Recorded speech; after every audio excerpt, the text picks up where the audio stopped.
ഞാൻ അവിടെ ആ സമയത്തുണ്ടായിരുന്ന ഒരാളായതുകൊണ്ട് എനിക്ക് തന്നെ പറയാൻ പറ്റും. സ്പൈക്കേഴ്സ് പത്രങ്ങൾക്ക് നല്ലൊരു വിരുന്നായിരുന്നെങ്കിൽ ഞങ്ങളെ സംബന്ധിച്ചിടത്തോളം ഒരു ഒരു മോട്ടിവേഷൻ അഫക്റ്റ് ചെയ്യുന്ന ഒരു സാധനമായിരുന്നു. കാരണം ഒരു ഓർഗനൈസേഷനിൽ ഇത്തരം സംസാരങ്ങൾ ഉണ്ടാകുന്നത് നമുക്ക് പ്രശ്നങ്ങളുണ്ടാക്കും പുറത്ത്. പക്ഷേ ഞങ്ങളുടെ ഉള്ളിലുണ്ടായ ഒരു സമയം എന്ന് പറഞ്ഞാൽ ആ സമയത്തുണ്ടായിരുന്ന ലീഡർഷിപ്പ്, ഞാൻ PSLV പ്രോജക്റ്റിലാണ് വർക്ക് ചെയ്യുന്നത്, മറ്റു സ്ഥലങ്ങളെക്കുറിച്ച് എനിക്കറിയില്ല. PSLV ഉണ്ടായിരുന്ന ലീഡർഷിപ്പ് എത്ര മനോഹരമായിരുന്നു, എത്ര ഇൻസ്പയറിംഗ് ആയിരുന്നു എന്ന് എനിക്കിപ്പോൾ ആലോചിക്കുമ്പോൾ പറയാൻ പറ്റും. മാധവൻ നായർ സാറായിരുന്നു പ്രോജക്റ്റ് ഡയറക്ടർ ആ സമയത്ത്.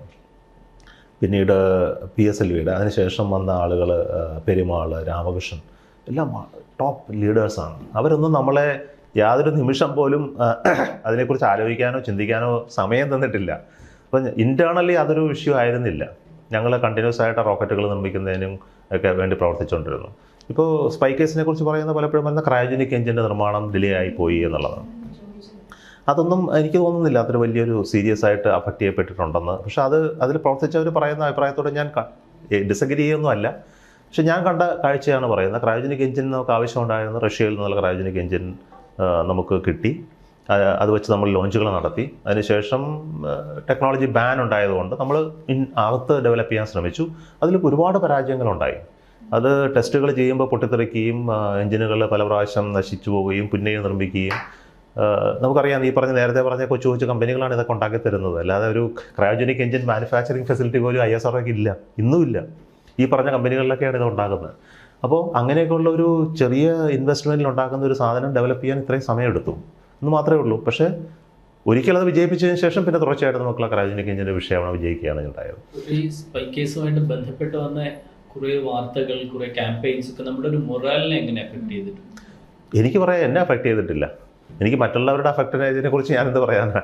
എനിക്കതൊരു മൊറൽ ഡാമേജ് ഒന്നും ആയിട്ട് എനിക്ക് തോന്നിയിട്ടില്ല. ഓഫ് കോഴ്സ് എനിക്ക് തോന്നിയ ഒരു കാര്യം മാത്രമേ ഉള്ളൂ, എനിക്ക് തീർച്ചയായിട്ടും ഉറപ്പുണ്ട് അതൊരു ബേസ്ലെസ് ആയിട്ടുള്ളൊരു കേസായിരുന്നു എന്നുള്ള കാര്യത്തിൽ യാതൊരു സംശയമില്ല. നമുക്കെല്ലാവർക്കും അന്നും അറിയാം, ഇന്നും അറിയാം. അപ്പോൾ അതുകൊണ്ട് തന്നെ അതൊരു ഇത്രമാത്രം ഡ്രാമാറ്റൈസ് ചെയ്യപ്പെട്ടൊരു കേസുണ്ടായി എന്നുള്ളതിനെക്കുറിച്ച് ഇന്ന് നിങ്ങൾക്കെല്ലാം അറിയാം. നമ്പിനാരായൺ സാർ അതിനെക്കുറിച്ച് വളരെ വ്യക്തമായിട്ട് സംസാരിച്ചിട്ടുണ്ട്.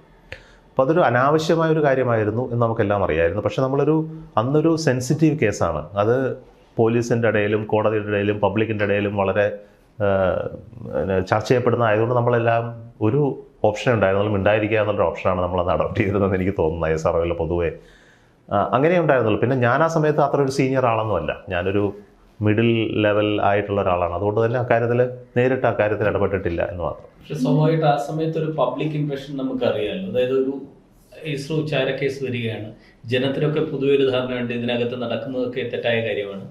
ഏതെങ്കിലും രീതിയിൽ പബ്ലിക്കിന്റെ ഭാഗത്ത് നിന്ന് നിങ്ങൾക്ക് എതിരെ അത്തരം ഒരു വികാരം ഉണ്ടായിട്ടുണ്ട്?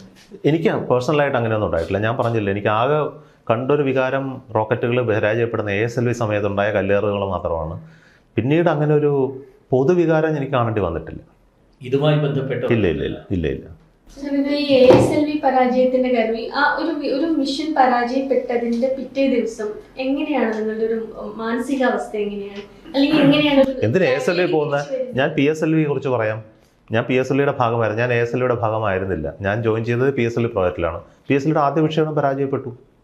അന്ന് ദിവസം ഞാൻ ശ്രീഹരിക്കോട്ടയിൽ ലോഞ്ച് അസംബ്ലി, ഞങ്ങളെല്ലാം കൂടെ തന്നെ കഴിഞ്ഞൊരു 6 മാസം കൊണ്ട് അതിനെ അസംബിൾ ചെയ്ത് ആ ലെവലിലാക്കിയിട്ട് അതിൻ്റെ ഓരോ ഭാഗവും തൊട്ടുതലോടി ജീവിച്ച ഞങ്ങൾ ഓരോരുത്തരും ആ വിക്ഷേപണം പരാജയപ്പെടുന്ന കാണുമ്പോഴുള്ള വിഷമത്തെക്കുറിച്ച് ഞങ്ങൾ ആലോചിച്ച് നോക്കും. അപ്പോൾ ഞങ്ങൾ ഉടനെ തിരിച്ചു ചെന്ന ലോഞ്ച് പാഡിൽ നിൽക്കുമ്പോൾ ആ റോക്കറ്റ് എന്ന സ്ഥലത്ത് പുകയും കരിയും മാത്രം നിൽക്കുന്ന സ്ഥലത്ത് നോക്കുന്ന ഒരു ശൂന്യതയാണ് മനസ്സിൽ നമ്മൾ അറിയുന്നത്. മനസ്സിലായോ?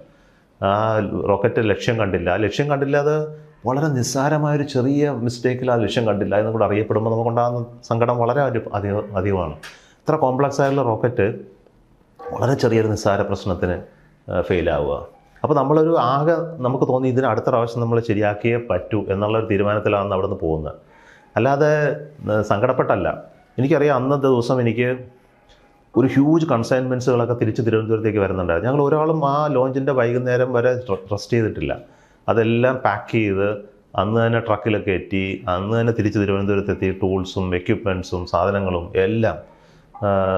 ഇപ്പോഴും എനിക്ക് ഓർമ്മയുണ്ട്, ഞങ്ങൾ ക്ഷീണിച്ചു പോയി. ഞാൻ ടെക്നീഷ്യൻസിനേക്കാളും ഒക്കെ ക്ഷീണിച്ചു പോയി. ഞങ്ങളെല്ലാവരും ചോക്കുകയായിരുന്നു സാധനങ്ങൾ.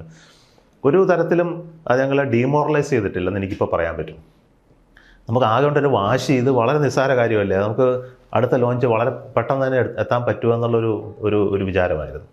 അപ്പോൾ അങ്ങനെ ഒരു ഡിപ്രഷൻ അല്ല എന്നുള്ള കാര്യത്തിൽ എനിക്കിപ്പോഴും ചിന്തിക്കുമ്പോൾ എനിക്ക് ആലോചിക്കുമ്പോൾ എനിക്ക് തോന്നുന്നത് അതാണ് ഒരു ഫീൽ. ശൂന്യതയിൽ നിന്ന് പെട്ടെന്ന് ഒരു പോസിറ്റീവ് തീർച്ചയായിട്ടും അങ്ങനെയാണ്. കാരണം നമ്മുടെ ആളുകൾ കൂട്ടത്തിലുള്ളവരും അങ്ങനെ തന്നെയാണ്. കാരണം അന്നത്തെ പ്രോജക്ട് ഡയറക്ടറായിരുന്ന മാധവൻ നായർ, മറ്റാളുകളൊക്കെ നമ്മളോട് അഡ്രസ്സ് ചെയ്യുകയും സംസാരിക്കുകയും ചെയ്യുന്നതൊന്നും ഒരു സങ്കടത്തിൻ്റെ അവസ്ഥയിലൊന്നും അല്ല. നമ്മളാരും സങ്കടപ്പെടാറും കരയാറൊന്നും അതിനകത്ത് ആവശ്യമൊന്നുമില്ല.